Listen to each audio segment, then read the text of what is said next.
I have to praise you like I should. I have to praise you. I have to praise you. I have to praise you. I have to praise you like I should. This video is brought to you by ExpressVPN. Hi, welcome to another Cold Fusion video. This episode is about two things. Number one, Google, one of the most recognizable brands today. We know them from the operating system on our phones, to their smart home devices, to Google Search, Google Maps and Gmail, and even YouTube itself. They're an organization that's so prevalent that they're almost invisible. And the other thing that this episode is about is the CIA, the same organization that overthrows foreign governments and spies on leaders and citizens. From human rights violations to drug trafficking, the CIA has always been shrouded in mystery and controversy. So what does Google have to do with the CIA? Well, many people may not realize this, but the CIA was directly involved in the foundation of Google. Google co-founder Sergey Brin even reported to representatives of the US intelligence community on his progress. Not only this, but the application that became Google Earth originally had CIA investment. Generally, this is a concerning relationship, but in this episode, we're going to take a deeper look. First of all, let's take a brief look at the CIA. You are watching Cold Fusion TV.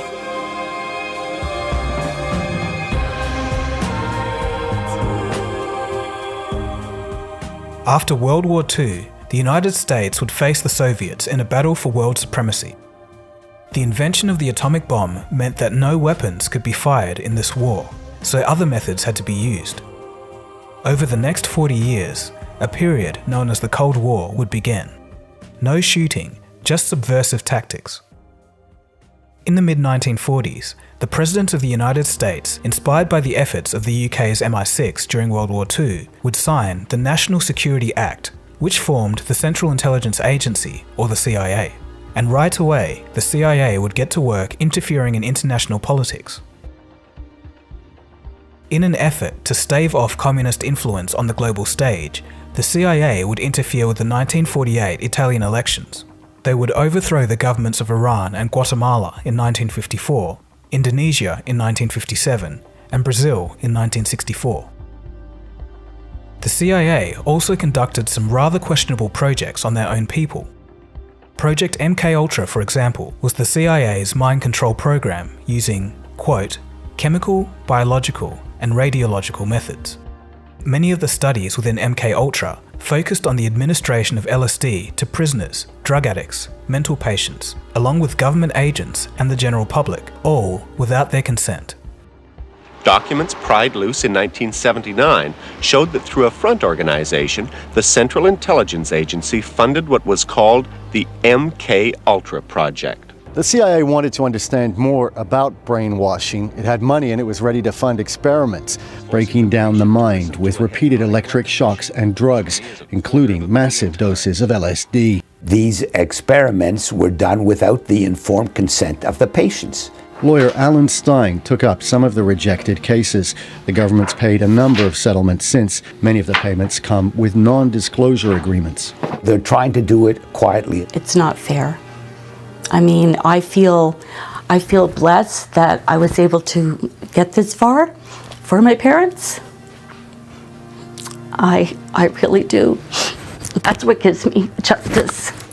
I'm just grateful to be able to do it, and I just hope that you can hear me up there, because it might bring you peace. It might bring you both peace.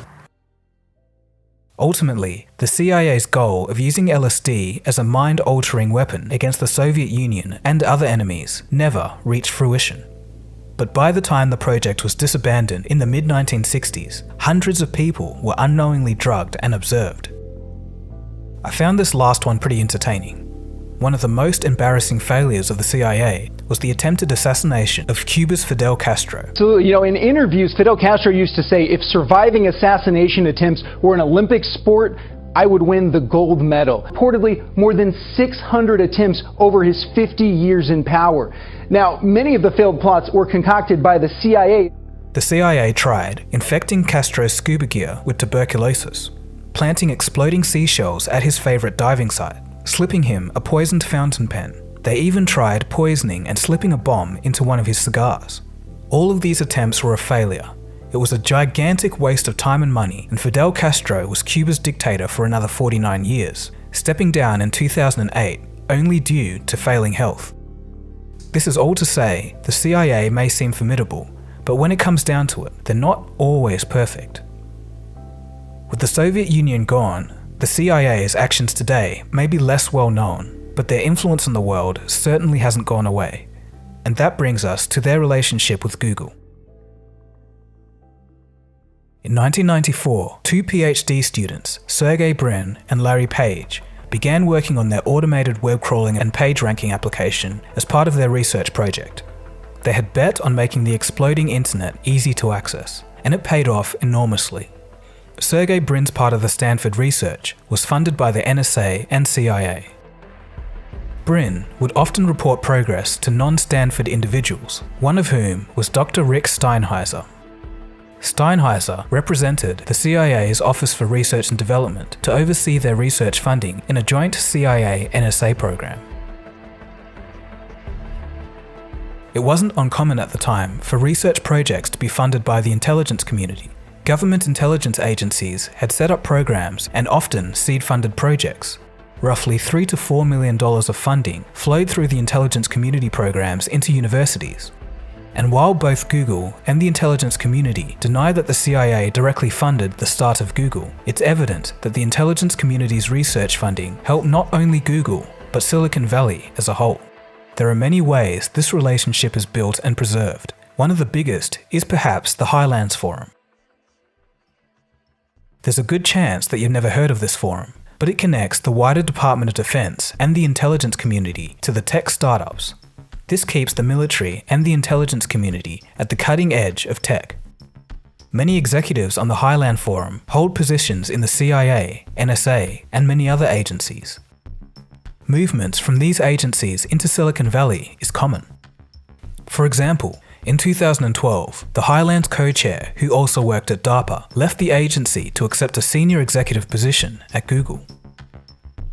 In an email thread made public, Sergey Brin discussed information sharing for the purposes of national security with the head of the NSA.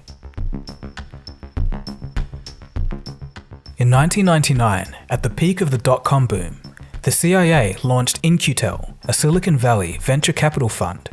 Its mission was to invest in startups that aligned with intelligence agencies' needs. In 2003, the CIA, through In-Q-Tel, would invest in Keyhole. Keyhole was a startup that built 3D global mapping software.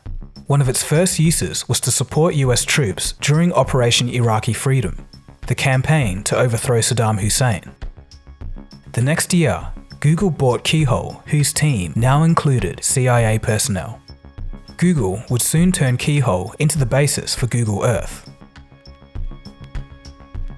Only a year after the purchase, the director responsible for initially investing in Keyhole at the CIA investing firm In-Q-Tel moved to take a position at Google.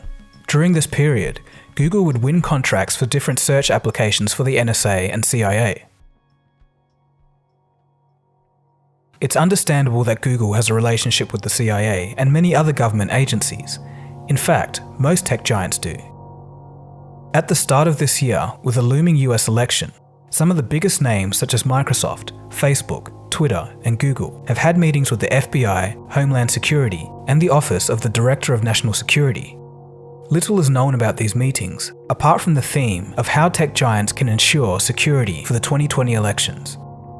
Google, for example, has implemented an advanced protection program. This program offers Google's highest protection level to high-risk targets such as journalists, activists, politicians, and business leaders. It effectively makes these accounts less susceptible to hacking risks such as phishing and malware attacks. But perhaps the greatest demonstration of the company's integration into the intelligence community is Google Federal. Google Federal was launched in 2006, and its purpose is to serve federal contracts. At a certain point, this branch of Google had so many former NSA staff that they became known as the NSA West. At its very launch, Google Federal went on a hiring spree, hiring managers and salespeople from the Army, Air Force, CIA, Raytheon, and Lockheed Martin. It added to its lobbying prowess by assembling a team of Democratic and Republican operatives. The strength of the relationship between Google and the intelligence community was graphically highlighted in 2010. At this time, Google came under attack from what was believed to be Chinese government hackers. The NSA came to Google's aid. The two organizations struck up a deal, an exchange of information. According to journalists, quote, Google agreed to provide information about traffic on its networks in exchange for the intelligence from the NSA about what it knew of foreign hackers. Google Jigsaw is a division dedicated to combating global threats such as extremism, censorship, and disinformation, but this division has had its missteps. In 2012, as the Syrian civil war was escalating, the intelligence community was pushing for a change of government. In 2016, leaked emails revealed that Google's Jigsaw department brainstormed ways that it could push Bashar al-Assad from power.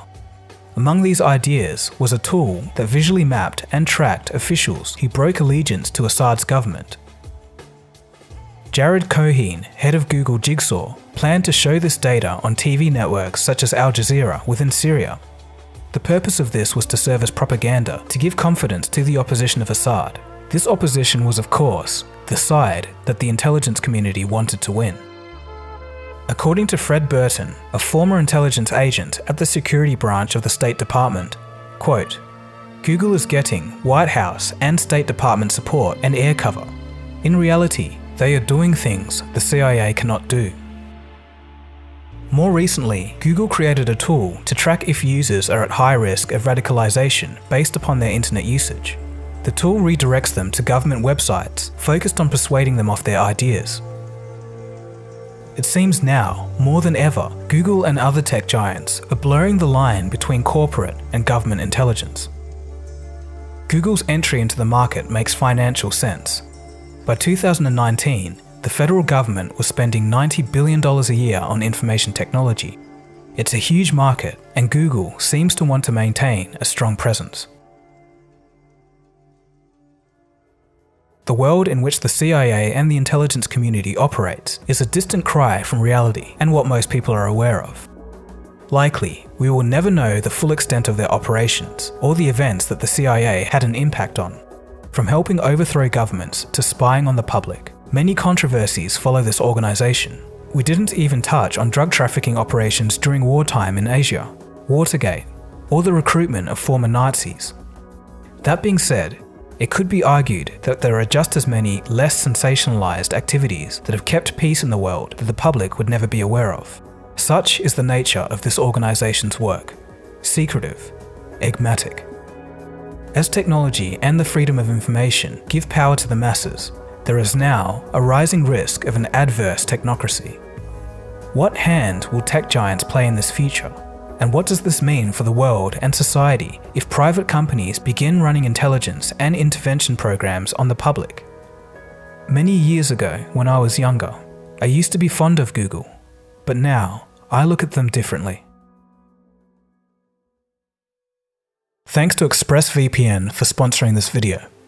I've become more aware of protecting my online privacy as time has gone on. Lately, I've been using ExpressVPN as it's one of the best ways to do that. You can choose between one of 3,000 servers around the world to have your data routed through. This hides your IP, allowing you to browse the web anonymously.